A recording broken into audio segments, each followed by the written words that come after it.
बातमीपत्रामध्ये आता पाहणार आहोत 25 मिनिटात 50 बातम्या अतिशय वेगवान स्वरूपात सुरुवात करूयात। मुंबई विद्यापीठात देशातील पहिलं कार्बन डेटिंग कालमापन केंद्र पूर्ण क्षमतेनं कार्यान्वित झालेलं आहे। सुमारे 20 कोटी खर्चून उभारलेल्या या केंद्रामुळे 50,000 वर्षापूर्वीच्या इतिहासाची अचूक कालगणना करणं शक्य होणार आहे। मुंबईतील तापमानात घट कायम असून पारा 35च्या आत असल्याचं भारतीय हवामान विभागानं सांगितलंय। मुंबईच्या कमाल तापमानात घट असली तरी उकाडा कायम आहे।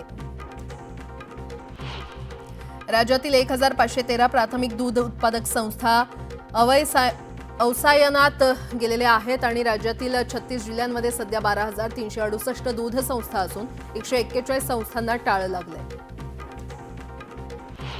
गुढीपाडव्याच्या मुहूर्तावर मुंबई महानगरपालिकेनं 50 बचत गटांना एकत्र आणून पुरणपोळी महोत्सव सुरू केलाय। यासाठीची नोंदणी सुरू झाली असून मुंबईकरांना 28 मार्चपर्यंत पुरणपोळीसाठी नोंदणी करता येणार आहे। गुढीपाडव्याच्या दिवशी 30 मार्चला ग्राहकांना पुरणपोळी घरपोच मिळणार आहे।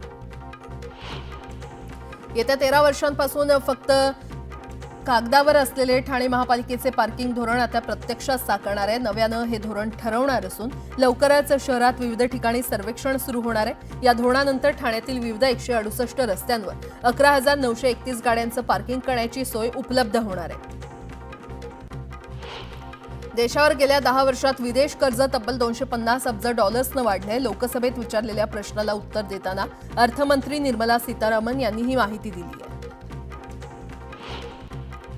पश्चिम रेल्वेनं आपले सर्व विभाग आणि आस्थापना भंगारमुक्त करण्याचं उद्दिष्ट ठेवलंय। या विशेष मोहिमेअंतर्गत प्रशासनानं 2024-25 या आर्थिक वर्षात भंगार विकून तब्बल 507.78 कोटी रुपये कमावले। मुंबईतील केईएम रुग्णालयासह राज्यभरातील रुग्णालयांची महात्मा फुले आणि आयुष्मान योजनेची थकीत बिलांची रक्कम येत्या 8 दिवसात सरकार देणार आहे, अशी ग्वाही आरोग्यमंत्री प्रकाश आंबेडकर यांनी दिली आहे। अस्वच्छता, दाट लोकवस्ती आणि आजाराबाबतच्या गैरसमजुतीमुळे धारावी क्षयरोगाच्या विळख्यात अडकली आहे। प्राथमिक उपचाराकडे दुर्लक्ष होत असल्यानं इथे प्रतिरोधक क्षयरोगाचे सरासरी 300 रुग्ण सापडत आहेत। हा आकडा जगात सर्वाधिक असल्याचं एका अहवालातून समोर आलंय। मुंबई पालिकेनं मोठ्या प्रमाणात रुग्णालय पीपीपी तत्वावर देण्याचा निर्णय घेतला। या निर्णयाला काँग्रेस आणि शिवसेना ठाकरे गटाच्या नेत्यांनंतर आता भाजपच्या एका माजी नगरसेवकानं विरोध केलाय। रुग्णालयांच्या खासगीकरणाबाबत मुलुंड येथील भाजपचे माजी नगरसेवक प्रकाश गंगाधरे यांनी मंगळवारी आयुक्त आणि उपनगर पालकमंत्र्यांना पत्र लिहून निषेध व्यक्त केला। पुणे दांडेकर पूल येथे जलवाहिनी फुटल्यानंतर मंगळवारी पाणीपुरवठा विस्कळीत होता। आज संध्याकाळनंतर काम पूर्ण झाल्यानंतर रात्री उशिरा शिवाजीनगर आणि सदाशिवपेठ परिसरातील पाणीपुरवठा सुरळीत होईल, तर नागरिकांच्या सोयीसाठी जास्त वेळ पाणी सोडलं जाईल, असं पाणीपुरवठा विभागाच्या अधिकाऱ्यांनी सांगितलं। सध्या सुरू असलेली रस्त्यांची कामं पूर्ण करण्यासाठी मुंबई महानगरपालिका प्रशासनानं कंत्राटदारांना 31 मेची अंतिम मुदत दिली आहे। तोपर्यंत येत्या 70 दिवसात ही कामं पूर्ण करा, त्यासाठी नियोजन करा, असे आदेश पालिका आयुक्त भूषण गगराणी यांनी मुंबई महानगरपालिकेच्या रस्ते विभागाला दिले। वेगवेगळ्या अडचणीत सापडलेल्या सामान्य लोकांनी डायल 112 या हेल्पलाईन क्रमांकावर मदतीसाठी कॉल केला। 2024 या वर्षात 17,25,000 लोकांनी कॉल केल्याची नोंद आहे, तर मीरा भाईंदरमध्ये अवघ्या 2.5 मिनिटात पोलिसांनी मदत केली। राज्य सरकारनं पुन्हा एकदा आयएएस अधिकाऱ्यांच्या बदल्यांचा आदेश काढलाय। यामध्ये सांगली, पालघर, चंद्रपूर येथील अधिकाऱ्यांचा समावेश आहे। सांगलीतील शुभम गुप्ता महानगरपालिका आयुक्त सांगली यांची विदर्भ वैधानिक विकास मंडळ नागपूर इथे सदस्य सचिव म्हणून नियुक्ती करण्यात आली आहे।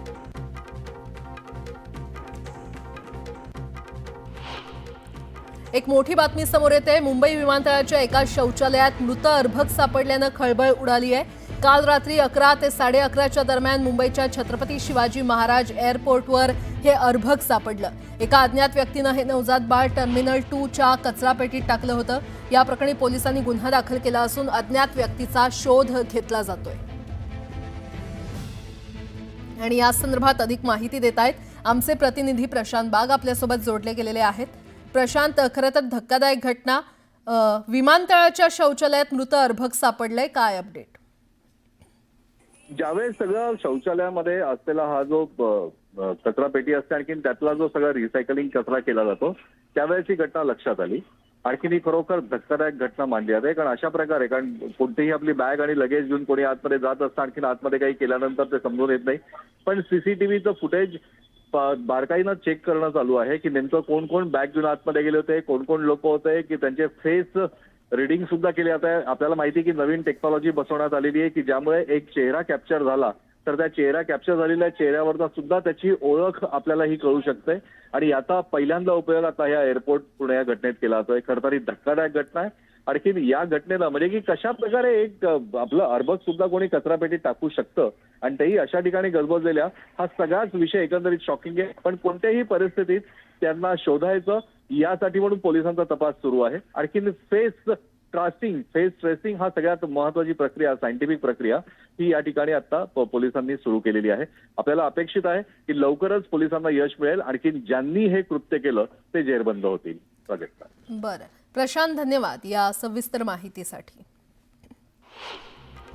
पीओपी पासून बनवलेल्या मूर्तीचा वापर आणि विसर्जन करण्यास बंदी घालण्यात आली आहे. याबाबत सीपीसीबी मार्गदर्शक तत्वांना गणेश मूर्तीकारांनी उच्च न्यायालयात आव्हान दिले. नवी मुंबई विमानतळ प्रकल्प कामासाठी करण्यात आलेल्या गौण खनिज उत्खनन आणि भरावाच्या अनुषंगानं भरलेली रॉयल्टीचे 21 कोटी सिडकोला परत करण्याचे निर्देश महसूल विभागानं रायगड जिल्हाधिकाऱ्यांना दिले. सिडकोच्या माध्यमातून विमानतळ प्रकल्पाचं काम केलं जातंय. जेएनपीए मुंबईतील मालेट बंदरात भाड्यानं घेतलेल्या 3.16 एकर क्षेत्रावर 1000 कोटी रुपये खर्च करून कॉर्पोरेट कार्यालयासाठी 20 मजल्यांची इमारत उभारण्यात येणार आहे. याची घोषणा अध्यक्षांनी केली आहे.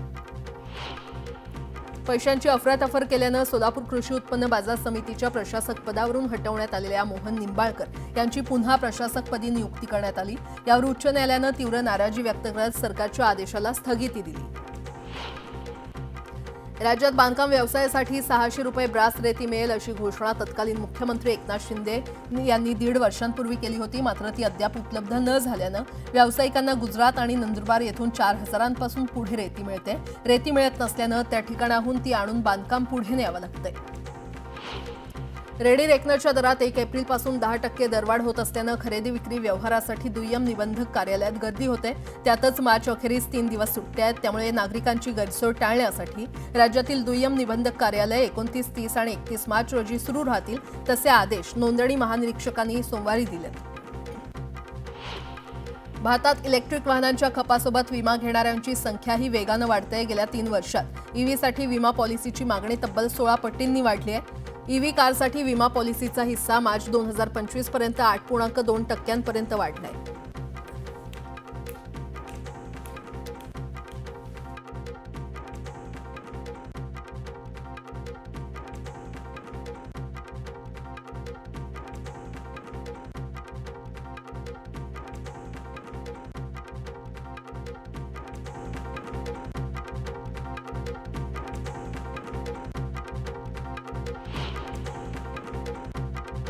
S&P ग्लोबल रेटिंग्सनं पुढील आर्थिक वर्ष 2025-26 साठी भारताच्या जीडीपी वाढीचा अंदाज 6.7% वरून कमी करून 6.5% केलाय. कारण त्यांना आशिया प्रशांत क्षेत्रातील अर्थव्यवस्थांवर अमेरिकेच्या वाढत्या शुल्कामुळे आणि जागतिकीकरणामुळे दबाव वाढण्याची अपेक्षा आहे. भारतातील स्टार्टअप कंपन्यांनी वर्ष 2025च्या पहिल्या तिमाहीत $2.5 अब्ज डॉलरचा निधी उभा केलाय. आदल्या तिमाहीच्या तुलनेत ही रक्कम 13.64%, तर आदल्या वर्षाच्या तुलनेत 8.7% जास्त आहे. या यशाबरोबर भारत हा अमेरिका आणि ब्रिटननंतर सर्वाधिक निधी प्राप्त करणारा तिसरा मोठा देश ठरलाय. 50,000 रुपयांपर्यंतच्या छोट्या कर्जावर बँकांनी जास्तीचं शुल्क आकारू नये असे आदेश भारतीय रिझर्व्ह बँकेनं व्यावसायिक बँकांना दिलेत. छोट्या कर्जदारांना अनावश्यक ओझ्यापासून वाचवण्याच्या उद्देशानं हे आदेश दिले आहेत. राज्यात उष्णतेची लाट येत असून त्याचा परिणाम आरोग्यावर होण्याची शक्यता आहे. ही बाब लक्षात घेत महसूल आणि वन विभागानं जिल्हाधिकाऱ्यांना मार्गदर्शक सूचना जारी केल्या. सावंतवाडीच्या बांदा येथे एका विहिरीत पडलेल्या गवारेड्याला वाचवण्यात वनविभागाला अपयश आले. वनविभागाच्या शर्थीच्या प्रयत्नानंतरही गवारेड्याचा विहिरीत गुदमरून मृत्यू झालाय. साई भक्तांसाठी खुशखबर आहे. शिर्डीच्या साईबाबा संस्थानच्या वतीनं साईबाबांच्या मूळ चर्म पादुका देशभरातील विविध शहरांमध्ये दर्शनासाठी उपलब्ध करण्यात येणार आहेत. 10 ते 25 एप्रिल दरम्यान हा दर्शन सोहळा संपन्न होणार आहे. कुणाल कामराविरोधात कारवाई करण्याची मागणी करत अकोला शहरातील शिवसैनिकांनी कोतवाली पोलीस ठाण्यात तक्रार दाखल केली आहे. अपमानास्पद शब्द वापरल्याचं तक्रारीमध्ये नमूद करण्यात आलं. अकोल्यातील नंद गणपती संग्रहालयाच्या सहकार्यानं 2,500 किलो रांगोळीचा वापर करत 23 तासात रांगोळी कलाकार अमृता सेनाड यांनी तब्बल 12,000 फुटांवर गणपती बाप्पांची मनमोहक रांगोळी साकारली आहे. सोलापुरात वाद्यांचा गजर आणि पुष्पवृष्टी करत जिजाऊ रथयात्रेचं जल्लोषात स्वागत करण्यात आलं. यावेळी पारंपरिक वेशात मराठा बांधवांनी सहभाग घेतला. लेझिमच्या सादरीकरणात सोलापुरातून जिजाऊ रथयात्रा काढण्यात आली. ताज्या मच्छीचे दर वाढल्यानं मच्छी खरेदी करून सुकवून विकणं मच्छी व्यावसायिकांना परवडत नसल्यानं सुक्या मासळीचा पारंपरिक व्यवसाय आर्थिक संकटात सापडलाय.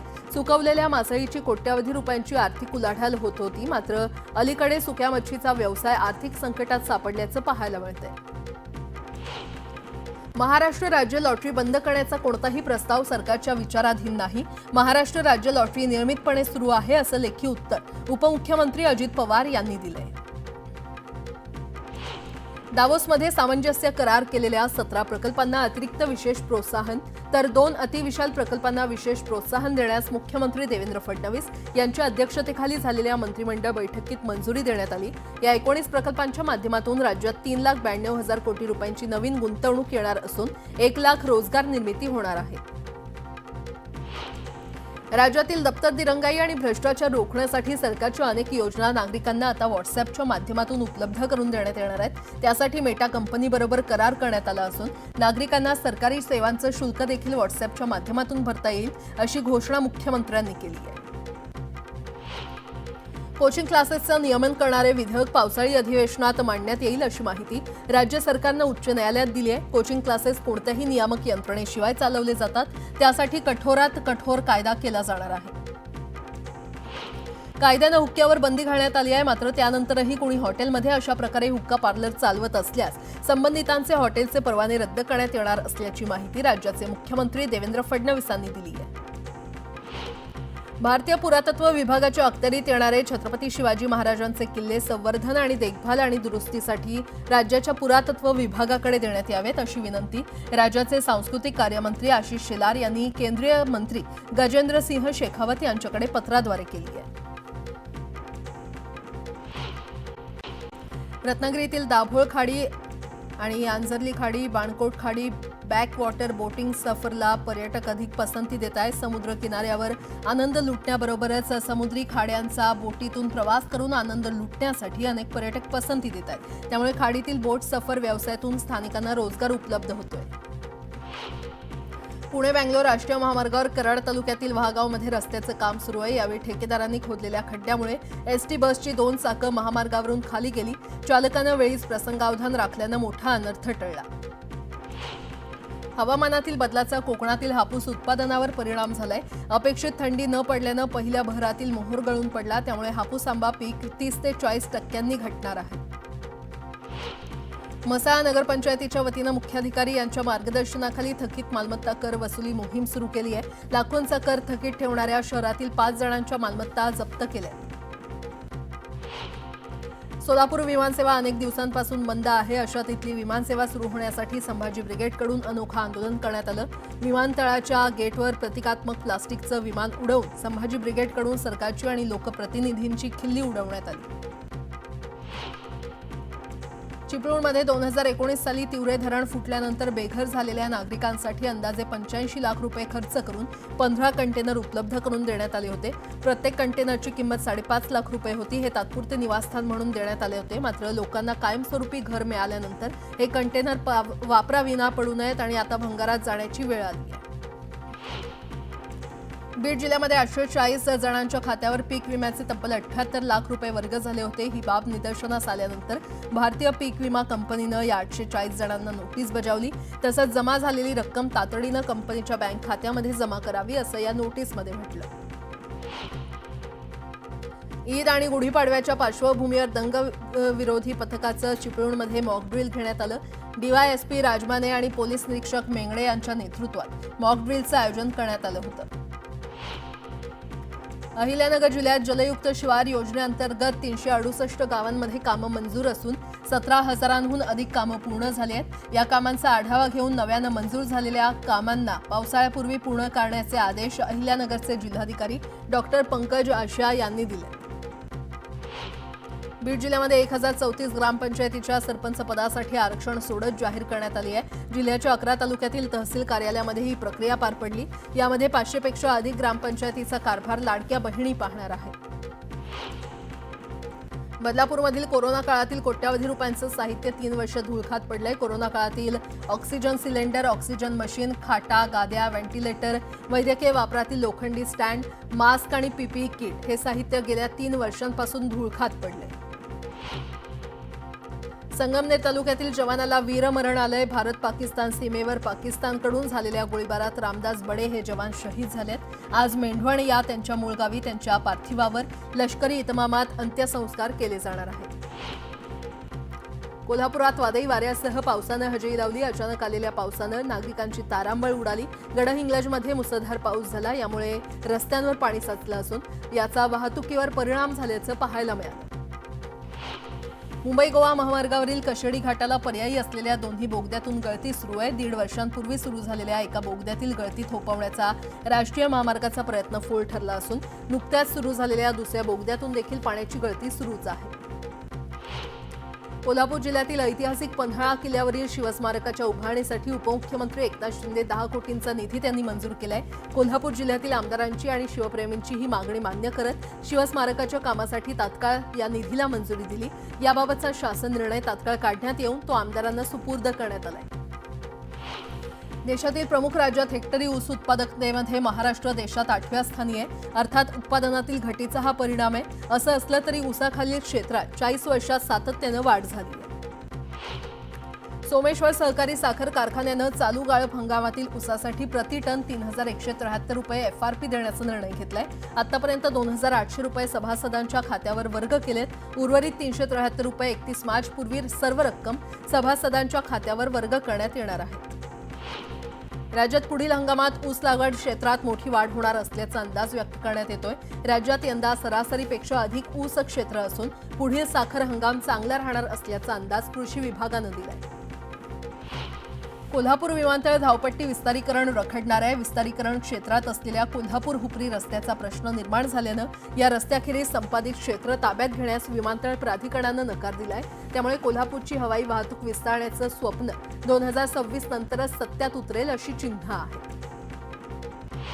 रत्नागिरी जिल्ह्यातील दापोली तालुक्यात चिराखाणीत काम करण्यासाठी उत्तर प्रदेश येथील कामगार मागवले जातात. मात्र त्यांना योग्य मोबदला दिला जात नाही आणि त्यामुळे समस्येच्या विळख्यात सापडलेल्या कामगारांनी तहसील कार्यालयावर ठिय्या आंदोलन केलं.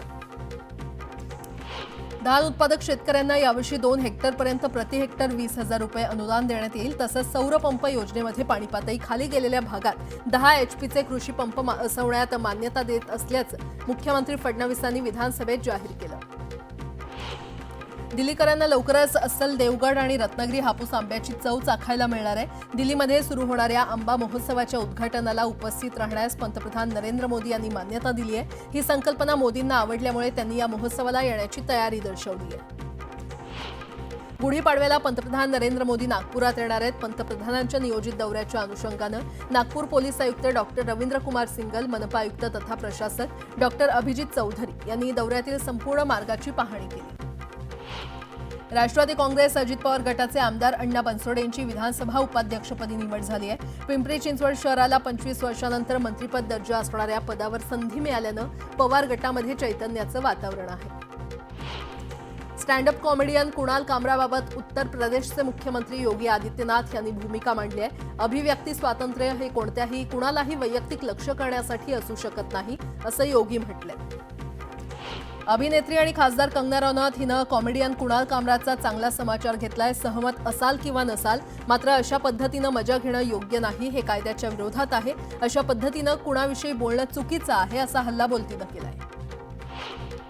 वित्त विधेयक लोकसभेत 2025 मंजूर झालंय. अर्थमंत्री निर्मला सीतारामन यांनी सुधारित वित्त विधेयक 2025 सादर केलं. या सुधारणांमध्ये ऑनलाईन जाहिरातीवरील 6% डिजिटल कर रद्द करणं समाविष्ट आहे. याशिवाय इतर 34 दुरुस्त्या समाविष्ट आहेत. आता हे विधेयक राज्यसभेत सादर केलं जाणार आहे. 2022 आणि 2024 या कालावधीत देशभरात रॅगिंगचे बळी वाढलेत. अहवालानुसार 3 वर्षात रॅगिंगमुळे तब्बल 51 विद्यार्थ्यांचे बळी गेलेत, तर रॅगिंगच्या तक्रारींची संख्या 3156 वर पोहोचली आहे. सोलापूरच्या शांतीनगर परिसरात प्लास्टिक कारखान्याला आग लागली. आगीत कारखान्याचं मोठं नुकसान झालं, मात्र आगीचं कारण अद्याप अस्पष्ट आहे.